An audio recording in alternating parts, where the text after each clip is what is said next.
দেশের আইনশৃঙ্খলা পরিস্থিতি স্বাভাবিক হওয়ায় মাঠ পর্যায়ে দায়িত্ব পালনরত সেনাবাহিনীর সদস্যদের ব্যারাকে ফেরানোর সিদ্ধান্ত নিয়েছে সরকার। মঙ্গলবার স্বরাষ্ট্রমন্ত্রীর সভাপতিত্বে অনুষ্ঠিত আইনশৃঙ্খলা সংক্রান্ত কোর কমিটির বৈঠকে দেশের সার্বিক আইনশৃঙ্খলা পরিস্থিতি পর্যালোচনা করে এ সিদ্ধান্ত নেওয়া হয়। সিদ্ধান্ত অনুযায়ী আগামী ৬ জুন থেকে ধাপে ধাপে সেনা সদস্যদের প্রত্যাহার শুরু হবে।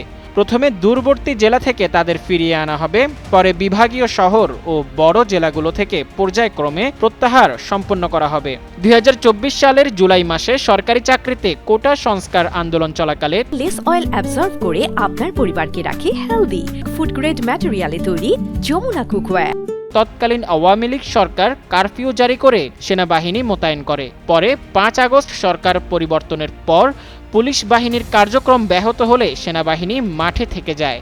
ওই বছরের ১৭ সেপ্টেম্বর অন্তর্বর্তী সরকার সেনাবাহিনীকে বিচারিক ক্ষমতাও দেয়। সেনাপ্রধান জেনারেল ওয়াকারুজ্জামান ২০২৪ সালের আগস্টেই বলেছিলেন, পুলিশ পুনর্গঠিত হলে সেনাবাহিনী ব্যারাকে ফিরে যাবে। পরবর্তীতে কিছু সদস্যকে ধাপে ধাপে প্রত্যাহার করা হলেও নির্বাচনের সময় তারা মাঠেই ছিলেন। বর্তমানে সারা দেশে মাঠ পর্যায়ে প্রায় ১৭,০০০ সেনা সদস্য দায়িত্ব পালন করছেন বলে জানা গেছে।